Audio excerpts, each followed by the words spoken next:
Sérgio, na época, eu cheguei a ler esse texto seu, foi uma resposta dada ao Pedrinho, quando ele citou você numa entrevista.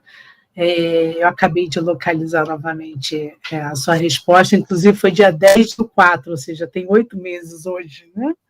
Dia 10/12, que, né, a resposta é bem grande, ela está aberta aqui na minha frente, inclusive, e você, dentre tantas coisas que você falou, você cita o entendimento de que o Pedrinho, ou até mesmo qualquer outro presidente, no caso você citou o Pedrinho, no cargo de presidente, ele não tem que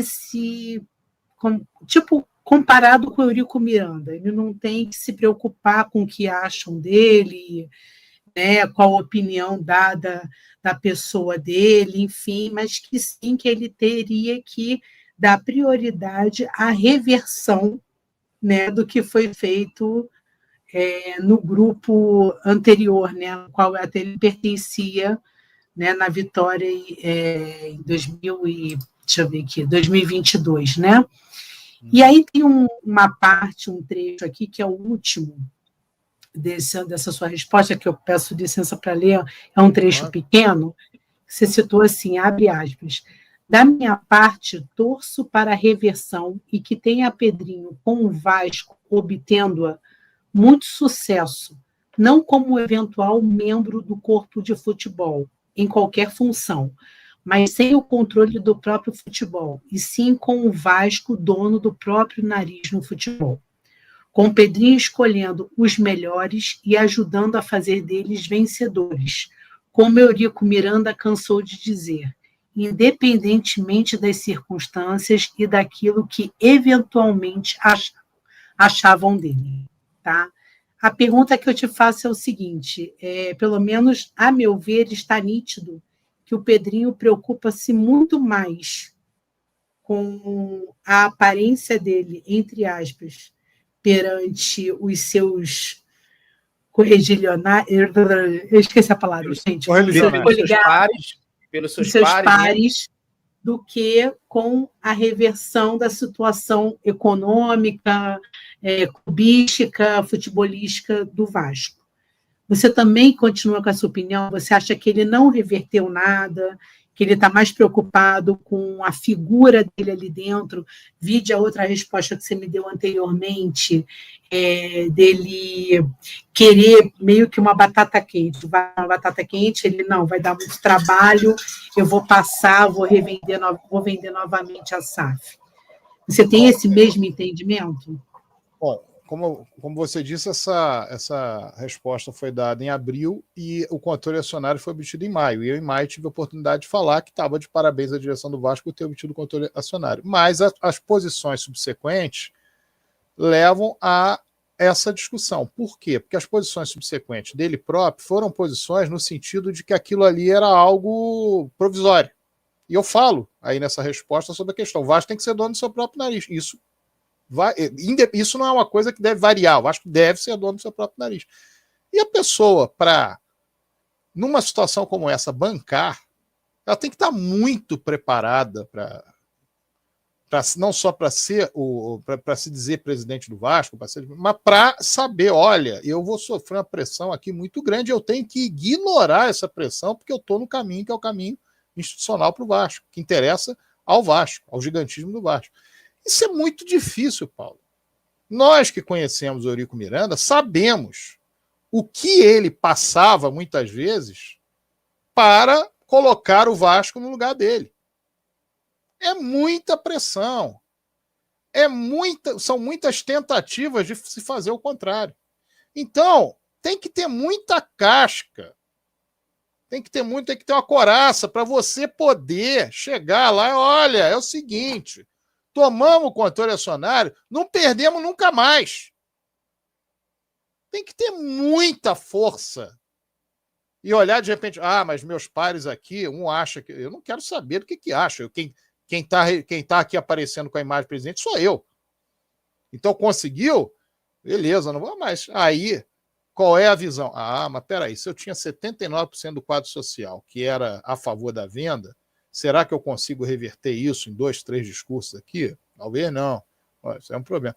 Olha, se eu for buscar essa questão do Vasco ter controle acionário, manter controle acionário, olha o trabalhão que eu vou ter. Cheguei aqui, achei que era uma dívida, a dívida é muito maior.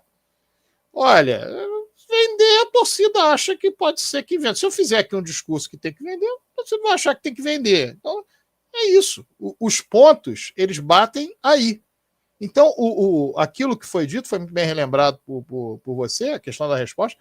O ponto de ser dono do próprio nariz é que era o fundamento daquilo ali. Então, ele conseguiu, não só ele, evidentemente o corpo jurídico que estava por trás dele, etc., conseguiram aquilo que era o fundamental. O problema é que aquilo não é o fundamental para eles, aquilo era meio para você fazer uma revenda e perder tudo de novo. Até acho que não para todos que estão lá. Por N razões. Acho que vários que estão lá podem pensar de maneira diferente. Pô, esse negócio que o Sérgio Feira está fazendo, é claro que isso daí. A gente sabe que ninguém é idiota, todo mundo sabe que o melhor caminho seria esse. Tem essa dificuldade, mas a gente consegue segurar isso aqui. Olha a receita que está aqui, olha as possibilidades que nós temos. Mas o problema é mudar esse discurso. Mas então, as pessoas podem ter, pessoas que estão lá dentro do Vasco, podem ter uma visão diferente. O problema é que o que está se consolidando é uma visão baseada na... Olha, primeiro nós não temos nada a ver. É inacreditável as pessoas que estão lá dentro do Vasco dizer que não tem nada a ver com isso. É inacreditável. É claro que elas têm a ver porque elas eram oposição teórica de uma gestão e não fizeram nenhum movimento contrário. Pelo contrário, quem fez movimento foi quem estava fora do Conselho Deliberativo. Então é claro que tem responsabilidade naquilo. E quem estava também fora do Conselho Deliberativo, mas que fazia parte do grupo, que não falou, quem tinha o microfone na mão para falar, claro que as pessoas todas têm responsabilidade sobre isso. Mas, não, tudo bem, nós temos que tentar passar aqui que nós não temos responsabilidade. E aí, é muito mais simples, nós dizemos aqui para o público que vamos vender de novo, porque aí vai aceitar, todo mundo, a gente cria fantasia novamente, etc. Ah, mas, ô Sérgio, você não está reconhecendo que agora há uma preocupação, quem vier tomar conta do Vasco vai ter que resolver o problema da dívida, tem que ter isso lá na sua cartilha, e tem que ter a preocupação com o título, tem que tudo é teórico. Ah, mas eu vou colocar lá 2 artigos, né? Dois artigos. Vou colocar lá 2 itens no contrato e vocês vão ver, e etc. O outro vai gerir. E aí o que vai acontecer? Você vai conseguir fazer? Vou botar lá um determinado ponto em que se o Vasco não conquistar títulos tais e tais, você entrega o controle acionário de volta. Você não vai conseguir isso. Você não vai conseguir isso. O máximo que você vai conseguir promete que vai entrar com isso, que vai fazer um investimento X, Y. O sujeito pode fazer investimento de qualquer maneira, de todas as maneiras, e que seja interessante para eles, não necessariamente para os clubes. Foi muito do que se viu da 777. Ela fez investimento, contratou um monte de jogador, mas aquilo ali era para o Vasco ser campeão. Ela disse, por exemplo, que o Paulinho era um jogador que não interessava. O Paulinho, que foi base do Vasco, tá fora do planejamento. O planejamento era outro, pô. Mas botou o dinheiro. Então, isso tudo tem que ser pensado, e é muito difícil ser pensado se a premissa não é a premissa de que o Vasco tem que ser dono do seu próprio nariz. Se você for perguntar para aquele pessoal, vocês entendem? Alguns vão dizer, eu até prefiro que a gente fica comandando aqui. Mas, sei, coitado do Vasco, não vai dar, não sei o quê. E aí as coisas vão se desenrolando dessa maneira. Eu vou buscar no lado pessoal também. Você... Assim, nos 2 lados, na verdade, o Sérgio Frias, torcedor e apaixonado pelo Vasco, e o Sérgio Frias, do deliberativo, que foi candidato a vice, você consegue enxergar, com os 2 lados juntos, uma luz no fim do túnel nessa situação atual? Ou você acha que o Vasco...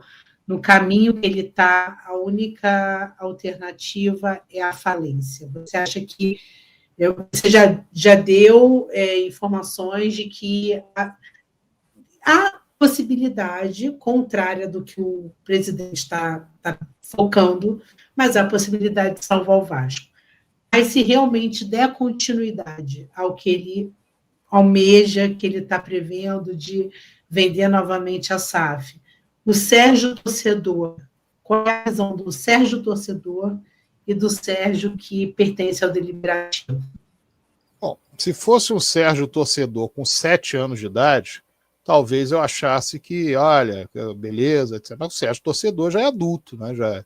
Já vivenciou as coisas, a vida, né? Não é vivenciar só a questão de Vasco. Sabe perfeitamente como é que as coisas funcionam. Então, a minha visão como torcedor do Vasco, antes de qualquer outra função que eu tenha no clube, é uma visão de que para que o Vasco obtenha títulos, obtenha ganhos, obtenha respeito, etc., não é se entregando. O último caminho é esse. Porque agora eu volto a falar, se eu tivesse 6 anos, 7, não, acho que 7 eu já não faria. Se eu tivesse 6 anos, estivesse começando a acompanhar futebol, com 7 eu acho que eu já pensaria, peraí, estão querendo entregar o Vasco. Com 6, ali nos primeiros jogos que eu fui com 6 anos, talvez eu ainda achasse que tudo bem e tal. Porque, na verdade, se você parar para analisar, é uma infantilidade. Os discursos que são feitos, principalmente depois do que aconteceu em 2022, os discursos que são feitos são quase que infantis sobre o que vai acontecer, sobre a tendência, etc. e tal. E tem muita gente, mas não é pouca, não, muita gente que fatura muito com esses discursos. Muita gente, mídias sociais, muita gente que fica colocando isso para o público, muita gente que joga, porque as pessoas muitas vezes pensam, mas eu tenho meu ganho aqui, eu fico jogando isso para a galera e muita gente me vê e tal, isso aqui me dá like. Nós vivemos hoje uma realidade de mundo em que as pessoas muitas vezes projetam em algo, como eu falei, onírico, uma possibilidade de atrair público. Então também isso é motivado dentro das mídias sociais.